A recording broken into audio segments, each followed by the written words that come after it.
Ladies and gentlemen, today is the first day of 2026. And while 2025 was pretty cool for Nintendo, you know, some cool Switch games and then the Switch 2 and some cool Switch 2 games, 2026, the possibilities are endless and we are starting this year in a major way. We're going to go over the best Switch and Switch 2 games coming out this month. And man, there are some heavy hitters. Let's go and get right into this video. So first thing first, Happy New Year's, guys. 2025 was obviously amazing for my channel and my community. 2026, I can't imagine, but we're gonna have our breakout year, I'm pretty sure. So set some cool goals, make them small. Small goals add up to big goals, and let's end 2026 in a major way. But before we get started, I need to give away an eShop gift card. I think that's the perfect way to start off this year. But I think I should also give away this eShop gift card. Now that's really the perfect way to start this year. And just keep in mind, I do giveaways every single week of the entire year. This year is no different. If you'd like to have that same opportunity, just make sure you hit a like and subscribe. Follow me on Instagram or Twitter and support the community as much as you can. And you guys know I will always give back as much as I can. Now let's get into these amazing games coming out this month. So January is kind of like back half heavy, if that makes sense. The first couple weeks, there's not much, but we do have Suika Game Planet releasing on the Switch and Nintendo Switch 2 January 5th. If you never played Suika Game, it's like a little fruit puzzle game where you just keep making your fruits bigger and bigger. It's actually pretty fun and quite addicting. So I think it was like $3 on the Switch and Switch 2, so a very cheap game. This seems to just be the next version of that. I'm gonna assume the price is cheap because I can't find the price yet. But this is a great game that you can just play for like 10 minutes at a time. So I'll probably be picking this one up myself. Now, a major game coming out on the Switch and Nintendo Switch 2 is The Legend of Heroes: Trails Beyond the Horizon. I'll be the first to admit I do not know much about the Trails series. And my favorite genre of gaming is probably JRPGs, like that mixed with action adventure. So I want to get into the Trails series. I know they just remade the first chapter, and I think the second chapter is coming out this year. So I don't know much about it, but I was reading online, and Trails fans are saying like this is the one that they've all been waiting for. So that seems pretty cool. And the fact that it's getting an official Switch 2 version, it's probably going to be really high quality. I'm pretty sure the other games ran fine on the Switch as well, but if you have a Switch 2 and you're looking for some amazing JRPGs to play, this is one you might want to keep your eye on because it seems like there's actually something substantial here. So hopefully I can get around to checking this out at some point as well. So on January 15th, we have Animal Crossing New Horizons free update version 3.0. And I believe that same exact day is the day we get the Switch 2 version as well. I'm torn on this one. It's like, do I want to go buy another copy of Animal Crossing just to check out the Switch 2 edition? I don't know. And I know there's more stuff with that free update as well. But Animal Crossing is a game that is best when you have sunk or are going to sink like 100 hours into it. It's not something you need to do every day, but you know, over the course of like a couple years. And I just don't know if I'm ready for that commitment again with Animal Crossing because I played it every day when it first came out. But I'm curious to see how this one will be received. You know, I still think like GameCube Animal Crossing has always been the best. And I remember when Animal Crossing was kind of a weird franchise. But what I think this solidifies is the next Animal Crossing for the Switch 2 is probably years away at this point.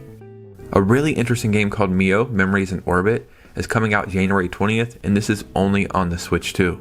You awaken as MIO, a nimble robot with extraordinary abilities, and unravel the mysteries of the vessel, an enormous technological ark overgrown with lush vegetation and machines gone rogue. Will you rise to the challenge and save the vessel from destruction? Will you dare to seek and wake its memories? This game looks amazing. They have really nailed the aesthetic and the art style here and the overall feelings of the game. So I feel like this one is going to be a sleeper hit. I'm not seeing too many people talk about it, but I will definitely be checking this one out. So we have the Rumblefish 2, the Nintendo Switch 2 edition, launching January 21st. And if I'm not mistaken, this game was already on the Switch, but this is the official Switch 2 edition, and there is also going to be an upgrade path if you already own the Switch edition. I'm not the biggest fighting game fan, but there are fighting games that come along every now and then and really catch my interest, and this is one of them. And it's crazy because I didn't even know about this game before learning about it for this video. but it looks awesome. And the Switch 2 edition has exclusive Switch 2 features, like a new game mode, which is Team Battle. It has graphical updates, and then you can crossplay with your Nintendo Switch online. And I think that's kind of unique in itself. But the art style just looks so good. It reminds me of like a well-polished PS2 game, if that makes sense. But yeah, this one just looks really fun. So I don't know if I'll personally be picking this up, but if it's ever on sale, I could see myself jumping into this one. Probably the biggest game coming out on the Switch 2 in January is Final Fantasy VII Remake Intergrade. This is releasing January 22nd, and when this finally comes out on the Switch 2, it's going to be in like the top 3 Switch 2 games we have. And you know, there was some pushback initially online when they announced this, that it's coming to the Switch 2. Then you had those like Reddit mod type people saying, well of course it is, it's only a PS4 game, it should be on the Switch 2. But they're technically wrong, because this is Remake Intergrade, which was the PlayStation 5 version. So this is a PS5 Final Fantasy game coming to the Switch 2. There's a demo available now, and this game is looking and running amazing. It is fully priced at $40. If you buy it physically, I think you get like some Magic the Gathering cards, and if you pre-order early on the eShop, you get a full copy of the OG Final Fantasy VII. I beat this and Rebirth on my PS5, but I'm really thinking about double dipping on the Switch 2 because it is such a good game. So you know, there's quite a bit of warrior games like Hyrule Warriors and Fire Emblem Warriors and a bunch of others that I'm forgetting right now, but it initially started with Dynasty Warriors, and we have Dynasty Warriors Origins coming out on the 22nd as well. I don't really care about these games, but there's something about this one that is really piquing my interest, and I'm not saying I'm 100% going to pick this one up, but it is on my radar, and I can't stop thinking about the game. It just looks so damn good. It looks like what Warriors games have always tried to be, or the like the initial plan for them. Like, this is a concept we have. One day when the technology is there, hopefully we can translate it. I think they've done it in this game, and this one looks like it's going to be a lot of fun. Unfortunately, I just have a strange feeling this one's gonna fly under the radar, become a hidden gem in the future. If you're not into the Warriors games, you probably don't care. But if you're ever gonna take a chance on any of them, which me myself, I might do, this one might be the one to do that, because this is a new version of the Three Kingdoms from the perspective of an original protagonist. So a really unique game for the Nintendo Switch is coming out on the 22nd as well, and it's called Look Mum, No Computer. And I've watched quite a bit of videos about this and read some articles, and there's like a weird amount of like underground hype, if that makes sense, about this one. And essentially what is going on, this is a twin stick shooter action RPG to battle rogue household items and fix them from the inside. The graphics look so cool, the gameplay looks very fun, and the music that I've listened to so far is really, really good. And you can customize your playstyle and compose your own electronic music as you battle rogue machines. So this is a game I'll definitely be checking out. So another major release coming to the Nintendo Switch and Nintendo Switch 2 on January 28th is Dispatch. This is a superhero workplace comedy set in modern day Los Angeles from the writers and directors of Tales from the Borderlands and The Wolf Among Us. It has an all-star cast including Aaron Paul, Laura Bailey, and Jeffrey Wright.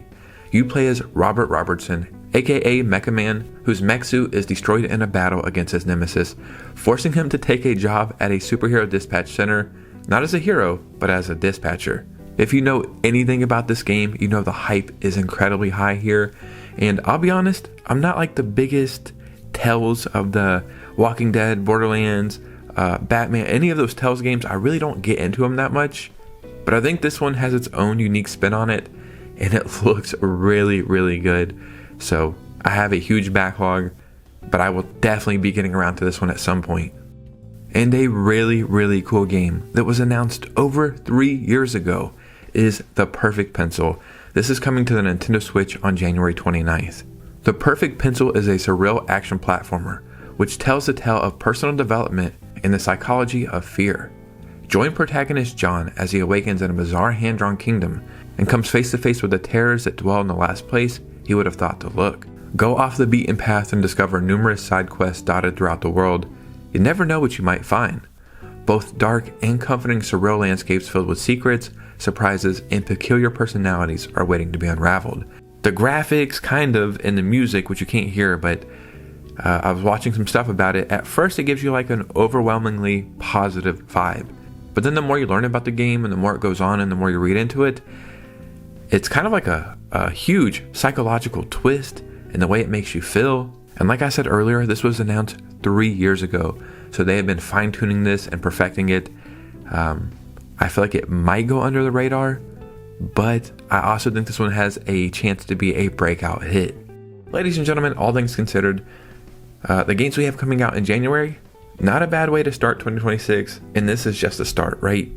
Could you imagine February, then March, then April, and every month as the year goes on, and every game we already know about, but then think about the surprise drops and the shadow drops and the surprise announcements, and then the stuff we'll get in Nintendo Directs. This year is going to be crazy, truly crazy. So I think this is a great way to start this year. So in the comments below, I would truly love to hear from you guys. Any games you'll be picking up, any games on your radar. If you made it all the way to the end of this video somehow, if you could do me a huge favor and hit that like and subscribe button, it would truly mean the world to me. Follow me on Instagram and Twitter so we can keep our cool communities growing, and they're very cool. And consider becoming a channel member. And you guys know me, I'll see you very soon with a new video. Peace.